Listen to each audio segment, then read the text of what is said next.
dress the dog in women's clothing, including underwear. Somebody had actually taken the trouble to put women's underwear on this dog, draped a dress over it, and put lipstick on its lips, pierced its ears, although they didn't apparently get around to putting earrings in, and forced a wedding ring onto her left paw. Apparently did some damage to the paw while forcing this wedding ring on. You are pulling my leg. I am not pulling your leg. This is actually out there. Wow. This is actually out there. You haven't just made this up. I Is have it like not. the chupacabra? No, it's not like the chupacabra. I'm not making this Oh up. my goodness. I'm not. All right, I'm this is just getting a weirder. messenger here. I'm just passing it along. Okay. So, as I said before, the village had a Catholic church. It was trashed and smashed up and had been heavily graffitied. The graffiti referenced Unitarian Universalist church symbols, which I think is kind of bizarre. What do you think? You know, I mean, Having grown up in the Unitarian Church, yeah. I can tell you. Yeah. What? Yep, I know. Yeah, I churches know. facing other churches is not something that typically happens. Well, especially the Unitarians. The Unitarians are all about the fact that they don't really believe in anything, and so that's a big centerpiece of their faith. The Unitarians believe they come together in the belief that there might be something, but there might not. But it's good for adults to come together and talk about how to live a good life, even if there is a God, but maybe there isn't. There you go. But I do think that's one of the intriguing things about this particular part of the story, though, is that, you know. Yeah, they don't seem to have very much hate for the Catholic Church. I mean, No. there are definitely some religions you could be like, okay, I guess I could see there's like a feud there or something. Yeah. But the Unitarians. Yeah, I mean, but typically, maybe this is not made up at all, because typically, if you make something up, it's satanic symbols, right? Yeah, Yeah, I that know. would be what you would expect. Yeah, I don't know.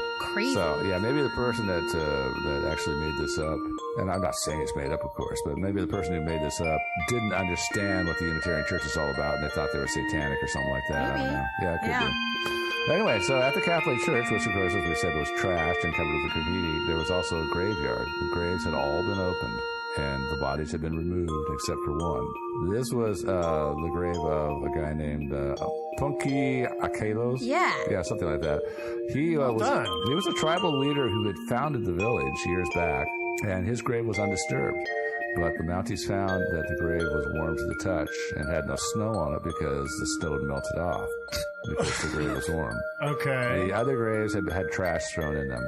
Okay, so anyway, that is our telling of the story so far. Apparently, it's been embellished a little bit over the years. Yeah, it sounds like it. So far, the accounts sound like they vary a lot. So, the facts are very soft on this at this point. Yeah, in fact, I don't know if you guys know this, you probably do, but the Royal Canadian Mounted Police, as you know, has a website, and they've actually got a little page devoted just to this little mystery, basically denying that they had no involvement in it. There's no record whatsoever of any Mounties ever heading out to this place or ever finding any disappeared Eskimos. They say the whole thing is an urban legend. And they say, by the way, that given the topography and the weather of the place, they doubt that Lake Anchikuni and this area could have sustained a community of even 25 people. So that's what the Mounties say. Yeah, the Mounties deny it very strongly. Plausible deniability. Yeah, of course, it stinks of a cover-up, doesn't it? Well, I was just gonna say actually that like this is just like exactly the kind of story that like there's no reason for them to deny any kind of involvement, right? I mean, it's not like there's like some renegade submarine, like, or maybe there is, I don't know. It doesn't stink of something that you want to cover up. Like a lot of stories we talk about, you say, okay, it would make sense that this government is faking knowledge of it, or saying they don't have knowledge of it, because that would be something you'd want to cover up. This doesn't. Yeah, one of the things, like for example, in this telling of the story where he goes out to the bonfire and there's a stew of seal meat in a pot. Well, I'm sorry. Everybody thinks of Inuits as eating seals all the time. The fact of the matter is only the ones that live by the ocean get to eat seals. Yeah, these guys where seals are. Yeah, the nearest source of seals for these people was 200 miles away in Hudson Bay. And so it's not too likely they would trek 200 miles to kill a seal and make some stew out of it. That's a long way to go for takeout. Yeah, it really is. So, where did this story originate? I mean, obviously it's been embellished. There are places like the UFO mysteries thing that have talked about it, but Okay, so where did it originate? Well, that's a good question. So the earliest mention of this story was from a reporter named Emmett E. Kelleher. His story was picked up by a newspaper. This is the only one that we can find. Supposedly, the story actually circulated all over Canada and the U.S.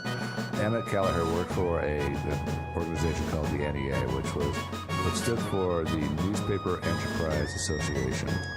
So the NEA was a news distribution network. It was kind of like the AP is today. It had stringers all over the place. Sure. I've actually done a little research on Kelleher, and I don't know if he actually worked for any actual newspaper or if he was just a stringer for the NEA. So it's hard to say. There's very sketchy information on this guy. But we'll talk about him in a little bit. So he published a story through the NEA, which was picked up by supposedly a lot of newspapers. But the only actual archived version anybody can find appeared in a Virginia newspaper, the town of Danville. The paper is called the Danville Bee, and this story was published on November 27th, 1930. That would be a real quick turnaround. Yeah, exactly. Yeah, and if you read the story, I'll get into that in a moment or two. Obviously, this incident did not happen in November 1930. There's a little confusion there. It happened long before that, months at least. So in this version, which I have a copy of, he arrived by kayak over the lake instead of walking, as in the stories. There were no docks to tie up to. He just pulled his kayak up on the beach. He got there not in the evening, but probably about midday or early afternoon. The village had no huts. It was 6 tents made of caribou hides. And when he walked towards the village, he was calling out to them because he didn't want to arouse suspicion. Nobody replied, but 2 dogs came out, 2 very almost nearly dead from starvation dogs came out of the village. And he noticed there were 7 other dogs lying nearby who were starved to death. So he went to the village, and the village was deserted. And he was, at this point, a little creeped out. And he went to look in one of the tents, and he was afraid he might find a corpse in there. But luckily there wasn't one. But he looks in there and pokes around. He sees possessions in the tent. There's a parka laying on the ground. And he picks the parka up, and he finds a rifle underneath it. And the rifle had been rusted from laying there for a while. He went through the other tents, and in another tent he found some fox hides. When he moved those aside, there was another rifle, also rusty. And those were the only 2 rifles he found. His guess was that there had been more or less 25 people living there, and he estimated that they had been gone for perhaps as long as 12 months, based on the amount of rifle rust. Oh, so in this story, he didn't know people of the village. Yeah, exactly. There's no in this account, he had no relationship with these people. He just was paddling along, saw a village, went up to it, and he found it deserted, and found a couple of rusty rifles in there, along with some other odds and ends. Okay. So he walked down to the lake and discovered what he believed was an Eskimo grave. The grave was a cairn. You know what a cairn is? It's like a pile of stones, basically. Yeah. And so it had been, if it had been a grave, and he apparently believed that it was a grave, that it had been exhumed. Somebody had pulled the stones and stacked them on the side, and then on one side, and then the body was gone. So he thought that was kind of puzzling and inexplicable. Mm-hmm. Yeah, that's a little weird. Yeah. And so in his account, he stuck around for a while. He fished, caught some fish, and gave them to the dogs, who obviously needed them. And then after that, he left because he didn't want to be there after dark, because obviously he was a little creeped out by the whole thing. But he went on his way. He did not go to a telegraph office. And at this point, let me state, there was no telegraph office within 25 miles of this place. I was checking out a map of the area, and even today, there are no settlements within 100, 200 miles of this place. I mean, so there wouldn't have been It's pretty remote. Yeah, it's really remote. So, yeah, there would not have been a telegraph office within 25 miles of this place. So he didn't hightail it to a telegraph office. He just went on about his business of being a trapper. According to the news article, during the season, quote unquote, he visited at least a dozen Inuit camps, and in those he inquired about the village of the Dam, as I like to call it. And he told them the story, and they all claimed to know nothing about it. They assumed that it was Tungursuk, and I'm not pronouncing that correctly, I'm sure. But Tungursuk is an Eskimo legend. He's an evil sky spirit, and he actually is a commander of a legion of evil spirits. And they're very terrified of him, and they all wear charms to ward him off, etc. And so when stuff like this happens, they just assume it was him.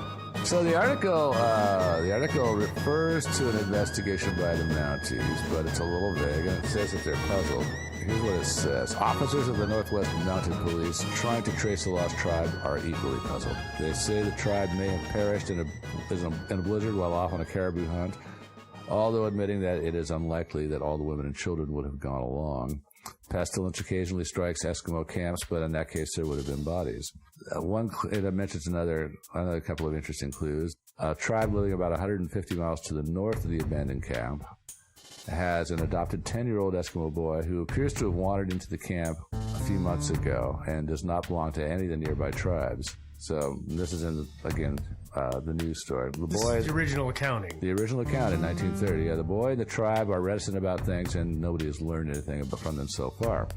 And the other interesting clue is, and this is like a non-clue, but it's in the article, an Eskimo named Saumek, I think is how it's pronounced, walked into a hospital on the Hudson Bay Railway for treatment for frozen legs. It was thought that he might know something about this situation, so they found an Eskimo who could speak Saumek's dialect, and he began to question him. Saumek refused to talk about it, and he calls the evil spirit not Torngarsuk, but Tornvark in this one.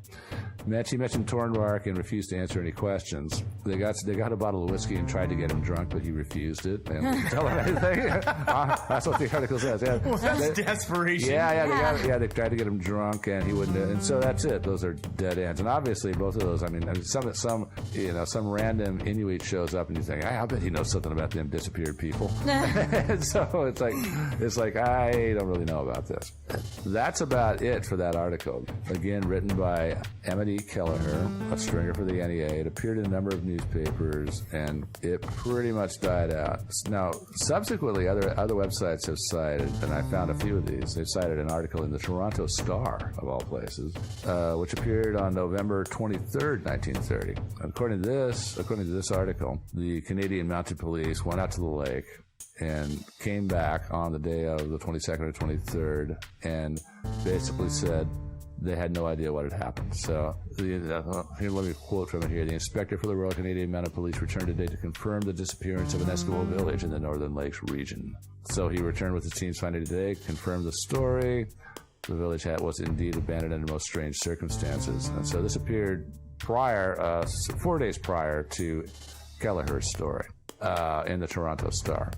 So I don't know. I think somebody could very easily have just written this out and posted it on their website. It's pure bunk. I have no idea. I went out to the Toronto Star's website, and they actually have an online archive. And I was hoping to be able to get in there and look for this article, but unfortunately it requires a subscription. And I checked our expense account, and unfortunately, there's not there. As it turns out, there's nothing in there, and I'm too cheap to pay for it myself. I would like to say that if any of our listeners actually want to pay to go out to their archive and look for this article. Oh, and the date you want to search on again is November 23rd, 1930. I'm just guessing that somebody just made this up and posted it on their website, and it's been copied over to other websites since then. It follows the thread of a lot of the quote-unquote facts and details of the stories that they've just, as we said before, tacked on.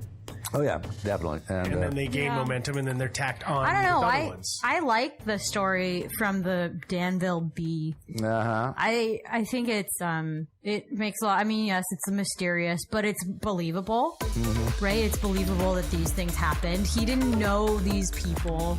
You know, he wasn't like wandering around. There were some dead dogs. There were a couple rifles left, but it wasn't like just everybody had been like teleported or something out of this situation, right? Yeah. Which I appreciate. I also, you know, it corresponds pretty well with what the Mounties have said, where they didn't really investigate. Yeah, but you see a lot of the components, or you know, the elements of the more grandiose retellings of the story. Okay, he found a couple of rusty rifles. Oh yeah, in there. Okay, well, it's definitely the foundation. And then he found this cairn, which he assumed to be a grave, and probably was, but maybe not. which had been taken apart and then the stones immediately laid aside. And that grew, of course, into an entire graveyard being opened up. And so, the elements are there. As far as the rifles go, I mean, it's possible that if he was telling the truth about finding them, they might have been broken, rusty rifles that they didn't bother taking with them when they left. Yeah. So okay, so we do have what sounds like a very simplified version of A base story. the base story of this group of people disappearing. So, do we have anything? What actually happened to them? No, but the Inuits were kind of a nomadic people. They would go around like they were into fishing and hunting, and then later on, when they got a little bit into world commerce, they started trapping and trading, but they were still nomadic, and so they might have just abandoned their camp. Well, I know that. Well, let me go through some of the other ones. Of course, Tungarsuk, the evil spirit. Some people have said proposed aliens, transdimensional travel. In my opinion, they might have left just because it was an infestation. Maybe they were taken over by fleas. Like the coastal Indians around here used to. They had terrible flea problems, and when it got bad enough, they would just abandon their villages and move on to somewhere else. And build another village because that's how bad the fleas would get. So there was something that was just some local pest. In other words, is what it boils down to. That drove them out of it. One possibility, but apparently, abandoned Inuit camps are not that unusual way up in the frozen north. For one reason or another, they decided to move on. Yeah, I guess as far as them being nomadic goes, they are. But they usually take their stuff with them. Like, making a tent out of caribou hide is not a particularly easy task. So you would take that with you, even if you don't take the poles. Yeah. Right? You take the outside of it, and you leave the bare bones of your camp, maybe, and maybe some cast off, like your rusty rifle or whatever. Yeah. But not fox skins, not parkas, not the out shell not of food that you're probably going to want to eat. Yeah. Yeah, so it's a little bit of a head scratcher. But let me stop for a second and talk about the reporter, Emmett E. Kelleher. As I said, worked for the Newspaper Enterprise Association, and I did a little digging, and I found some other stories that have been written by him. Because what I was interested in finding out about him is is he an actual legitimate reporter, or did he just write crackpot stories? And the stories that I found, I only found a couple of them, but they were they've been reprinted in various newspapers. And they were fairly straight up news stories. One was about there were some missing airmen, their plane had crashed, and there was this big search on for them. So he wrote a story that was picked up by some papers. And another one, there was a 200-mile dog sled race in Manitoba, and that appeared in several papers that I was able to find. And they were straight up news stories, no supernatural stuff at all. So he's from that area. Yeah, he lives in Flin Flon, Manitoba, or he lived in Flin Flon, Manitoba. Let me say, obviously, he's probably not alive anymore. Yeah. Flin Flon is right on the border with Saskatchewan. It's like 500 miles south of Anjikuni, and apparently this story was picked up. The disappearing Eskimo story was picked up by many papers, but nobody's been able to find any of them except for Louis. Which is a long ways away. In Danville Beach, Virginia. But, some of the stories were picked up, like the dog sled story. That was picked up by the Miami Daily News Record and Hope, Arkansas Star, the Pittsburgh Sentinel. His stuff. These guys, this was actually a very successful news distribution organization. His stories. The stories went everywhere. Yeah. So there was talk about the investigation by the Canadian Mounted Police. They did say in 1988 they got an inquiry from the Australian Skeptics, who are a bunch of people who look into talk about the paranormal. And the reply from the RCMP historian was that the people working in that area back in those days had since retired, but years before, because the story was circulating around, they'd been asked about what happened, and not one of them could recall anything like this ever happening. There's no record anywhere of any sort of investigation by the Royal Canadian Mounted Police. There was never any search expedition, and they never went up to Lake Anjikuni to see about the disappearing Inuits. According to the RCMP. My personal theory is this, and you guys can dispute this if you want to, that Kelleher was a stringer, which meant he probably got paid by the story. In other words, he didn't get paid a set salary. He had to, if he did get paid a set salary, then he had to produce work. Now, So yeah. a stringer is basically freelance. Would that be correct? Yeah, that's- correct interpretation yeah, in a modern yeah. phrase? Yeah, and he was their guy. He was their guy up in the frozen north.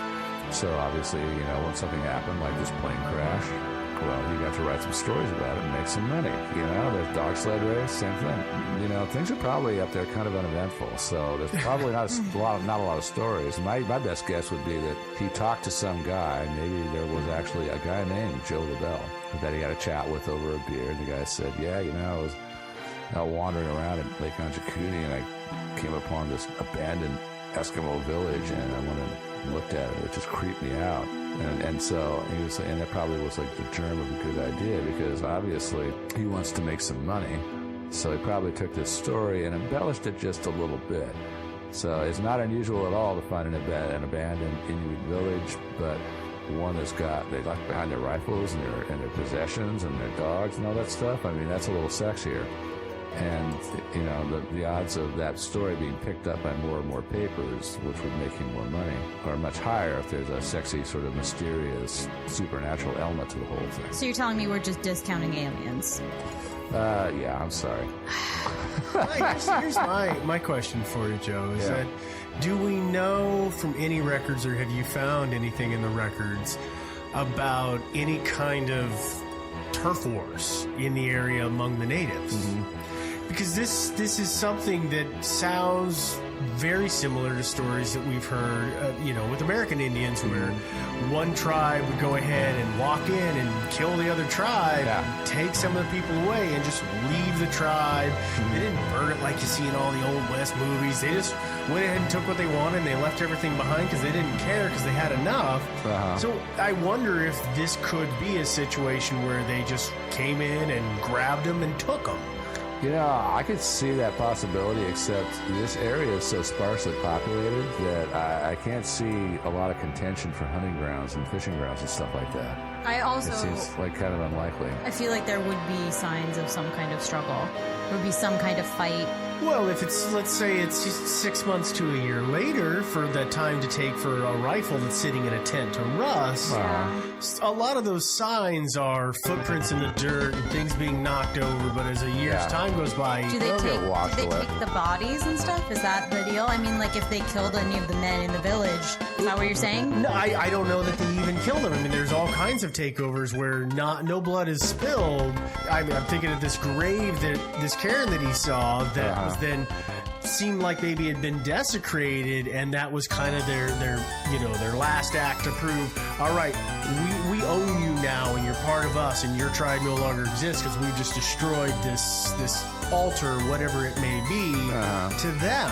I guess I still say, like, yes, they might have a lot, but you can never have too much caribou. You can never have too many caribou skins. Never have too many rifles. Too much warmth. Well, rifles, okay, if they're, again, we can just, I feel like in my brain, like, those rifles were just bad rifles. They could have, in my brain. They probably were busted beyond repair, But, like, and that's quite possible. Unless the tents were, like, in bad shape. Well, he said that one of them was, according to the story, one of them was kind of shredded. Yeah. Yeah, but then again, he also estimated again that the camp had been abandoned for at least a year. Yeah. So, wind and everything else, weather conditions are harsh up there. It's entirely possible. I guess my theory is the kind of nomadic situation, except for that it's inhospitable to anyone. So, this tribe of 25 people-ish goes out and is like, oh, there's no one around here, we're going to just set up camp here. And they set up camp, and then, because they've had to leave their old camp for whatever reason, they get there and they realize that they're literally dying. So they leave some of their dogs, right? Because you don't want to have to feed the dogs all the time. You take some, but not all. Mm-hmm. You leave some stuff because you literally just can't carry it. You can carry what's away from it. Mm-hmm. But then you would think that, if this guy was traveling around meeting with other Inuit tribes, they would be like, oh yeah, that was us. So and that makes me wonder, okay, well, why would they get? Well, the infestation is one reason. And if they're nomadic, that means they go to different sites during different seasons and times of year to take advantage of what's there. Yeah. And I wonder if they either overstayed one time, as in, okay, we should be leaving in September, and then everybody drug their feet, and suddenly it's late October, and we really got to get out of here because the weather's terrible. Yeah. Or if they got there and there was a sudden change in the weather and winter came super early. Then I'm trying to think of things that would force them out of the village in a hurry. If suddenly there's a blizzard and grab your stuff and go. You know, they may have died en route to wherever they were going, or they may have made it and just ignored the story. Well, the fact of the matter is like if they were, say, nomadic, if they had abandoned the village, say, because let's say they had fleas, and then that's a good reason to abandon all your caribou chance, because they're going to be that's fleas. And Good your call. dogs, I guess, too. And so if they had abandoned that and then moved down the road a little ways and built another village, how would anybody know? It's like, oh, there's another Inuit village. Maybe 10 miles away. 10 miles away, know. you know? I mean, Yeah. how would anybody know? I mean, it's like, this is 1930. It's like, you know, so it's entirely possible these guys left and just set up shop somewhere else. And Yeah. for just normal, mundane reasons. This one is scarily simple. Yeah. Very simple answers, but none of them seem to match. Yeah. Exactly. As in it's when you get two pieces of jigsaw and they look like they're going to go and they don't. Yeah, I think, and that's a great argument for why it's made up. Yeah, I Like, mean, it's just a made up story. again, yeah, you have a reporter who maybe had a small incentive to jazz up the story just a little bit. Or just make it up entirely. I mean, He if could have also made it up entirely. If we're going to go with the he made it up theory, and he's a reporter, so he knows that it has to sound believable. It can't actually sound like, there's 2,000 people that Fantastical. just Yeah. disappeared out of nowhere. He knows it has to be totally reasonable, and that there can't be so many details that somebody could go up and look for this place, right? That's one good. That's a very good point. that So he you has to pick a make it spot believable.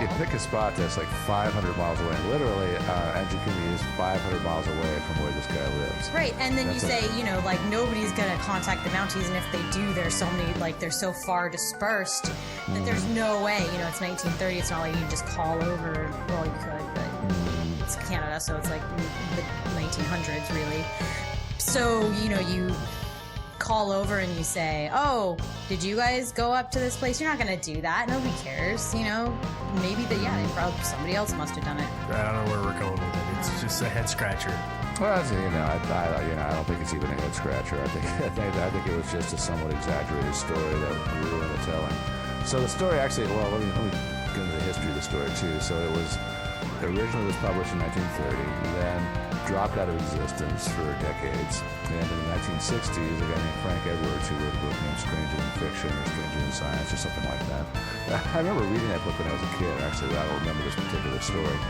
So he dredged the story up and put it in his book. One of those unsolved mysteries kind of thing. And then it dropped out of existence again for years. And then in the mid-70s, a magazine called Fate published a story about it. At that point, that's when things really changed a little bit, because somebody read the article and wrote in a letter about it to the magazine. And this person, I can't remember her name, but she claimed to have been a UFO abductee. And so she read the story, and she took great exception to the story that the Royal Canadian Mounted Police had not investigated this, or denied investigating it, because she said that on a ferry ride some years back before this, she had met a guy who said he worked for the Canadian Mounties, and that he spent 9 years tracking this case. Wow. Yeah, and that there was a This thing potential. just keeps I growing know, more and I more know. spindly legs. Yeah, I know. And so, from that point on, of course, now UFOs attach themselves to the story. And so UFOs are all an integral part of the story now. Now, anytime anybody talks about it, it's like, oh, what about UFOs? And again, 6 years after that, I think it was 6-7 years after that, the 1983 book came out. That actually appended that part about the trapper named Armand Laurent, and he mentioned seeing a UFO in the sky. Oh, so that's when they added it. Yeah. But the genesis was back from this person's correspondence with this magazine, who claimed to have talked to a Mountie who spent 9 years investigating this. not. I don't think there's 9 years of material in this. No, I don't think so. There's barely like, what, 20, 30 minutes worth of material in this? Yeah, I mean, I can just We have imagine. fully investigated all leads. Yeah, we've gone through it pretty thoroughly, you know. I can't imagine the Mounties getting too excited about it. Somebody comes and says, oh my God, I found an abandoned Inuit camp. And they'd say, yeah, why do we care? And so I'm sure there wasn't a 9-year investigation. Yeah. I'm sure there wasn't any investigation. So, anyway, mystery solved. It was